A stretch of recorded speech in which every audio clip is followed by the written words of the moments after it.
anak-anak semuanya, apa kabar? Semoga Tuhan selalu melindungi kita dimanapun kita berada.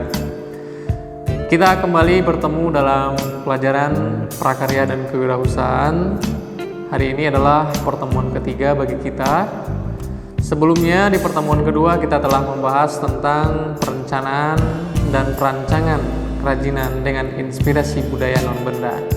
Nah, hari ini pertemuan ketiga ini kita akan membahas tentang produksi dan pemasaran kerajinan dengan inspirasi budaya non-benda. Tapi sebelum itu saya akan sampaikan tujuan pembelajaran kita pada pertemuan kali ini adalah yang pertama, siswa mampu mendeskripsikan proses produksi kerajinan dengan inspirasi budaya non-benda.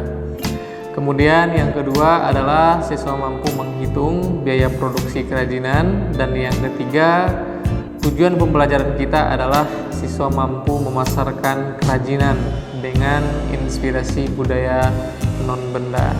Nah, langsung saja kita pada pembahasan yang pertama terkait dengan produksi kerajinan dengan inspirasi budaya non-benda.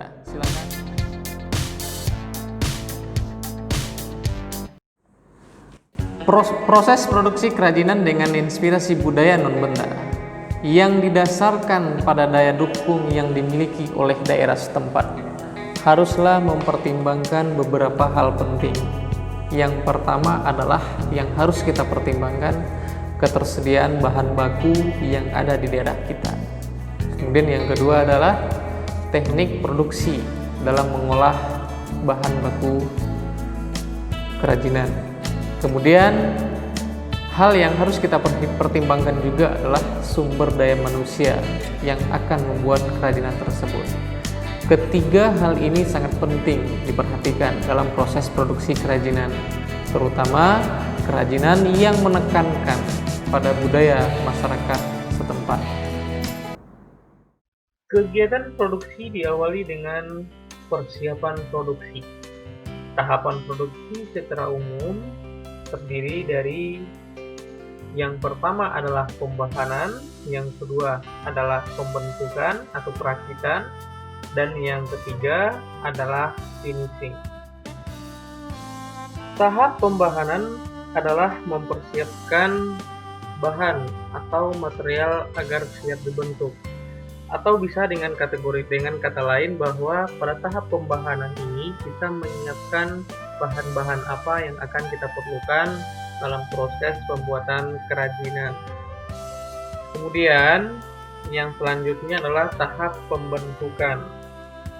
Pembentukan kerajinan ini tergantung dari bahan yang digunakan. Misalnya, kita menggunakan material kertas, maka tahap pembentukannya adalah dengan cara melipat-lipat kertas.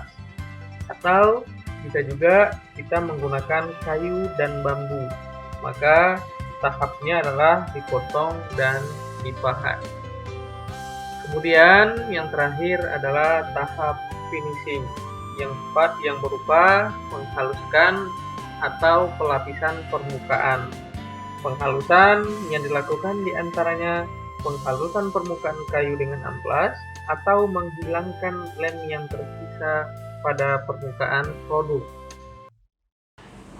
Dalam proses produksi, setiap pekerja haruslah memperhatikan kesehatan dan keselamatan kerja, atau sering kita kenal dengan istilah K3.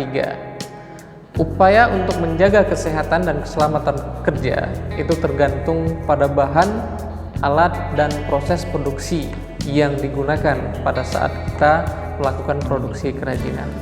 Misalnya, pada proses pembahanan dan finishing yang menggunakan bahan kimia yang berbahaya bagi kulit dan pernapasan, maka pekerja harus menggunakan sarung tangan dan masker dengan filter untuk bahan kimia.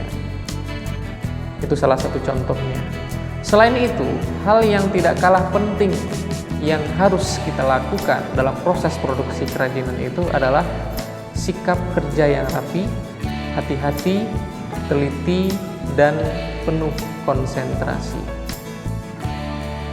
Setelah produk kerajinan yang telah kita buat sudah jadi, maka langkah selanjutnya yang kita lakukan adalah mengemas produk tersebut. Kemasan ini berfungsi untuk melindungi produk dari kerusakan, serta akan memudahkan kita untuk membawa dari satu tempat ke tempat yang lain. Kemasan juga akan berfungsi untuk menambah daya tarik dan sebagai identitas dari produk yang kita buat tersebut. Oleh karena itu, kemasan haruslah disesuaikan dengan produk yang kita buat. Jika kerajinannya mudah rusak, maka kemasannya haruslah kuat untuk menahan benturan. Secara umum, kemasan terbagi atas 3.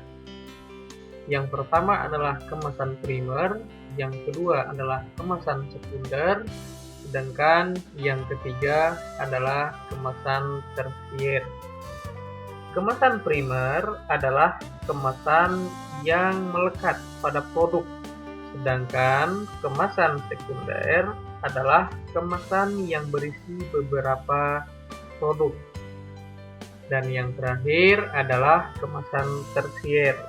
Kemasan ini adalah kemasan yang digunakan untuk memudahkan proses pengangkutan atau distribusi produk yang telah kita hasilkan.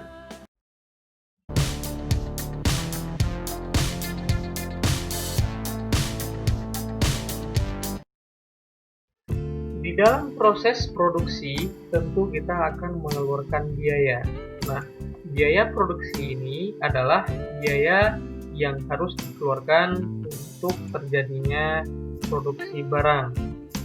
Ada 3 unsur biaya produksi itu. Yang pertama adalah biaya bahan baku, biaya yang digunakan untuk membeli bahan baku. Kemudian yang kedua adalah biaya overhead. Ini adalah biaya yang dikeluarkan untuk mendukung proses produksi, misalnya biaya listrik, biaya bahan bakar, dan biaya-biaya lainnya. Dan yang terakhir adalah biaya tenaga kerja, biaya untuk membayar tenaga kerja. Nah, secara umum itulah 3 dari unsur-unsur biaya yang dikeluarkan pada saat produksi kerajinan yang kita buat.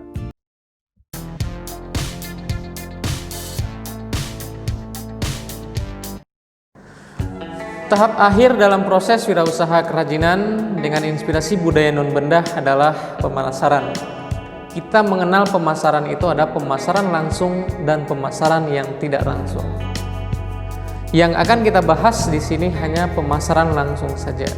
Pemasaran langsung itu adalah promosi dan penjualan yang dilakukan langsung kepada konsumen tanpa melalui toko.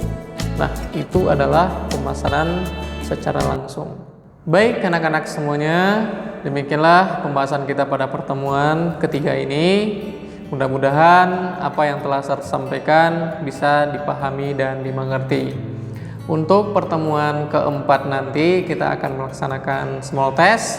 Silahkan kalian belajar di rumah dari materi-materi yang telah saya sampaikan maupun dari file buku yang pernah saya berikan ke anak-anak semuanya.